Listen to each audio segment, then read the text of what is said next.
जय हिंद, वंदे मातरम। तो आज है 26 जुलाई। जो 26 जुलाई का दिन में जो हम लोग कारगिल युद्ध हुआ था 1999 में मेरा भी जन्म हुआ अप्रैल महीने में।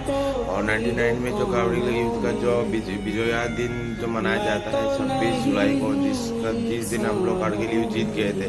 तो आज है 26 जुलाई विजया दिन।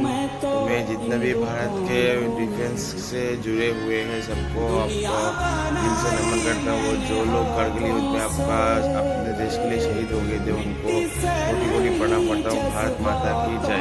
26 জুলাই অহাকালি 27 জুলাই। তো আমাৰ অসমৰ বৰ্তমানে বহুত প্ৰব্লেমত কেইটামান জিলা জলমগ্ন হৈ আছে। তো আমি আজি 26 জুলাই অহাকালি 27 জুলাই আমি হৈ আছোঁ যোৰহাট জিলাত জলমগ্ন মানুহক অলপমান সহায় কৰিবৰ কাৰণে, হেল্প কৰিবৰ কাৰণে।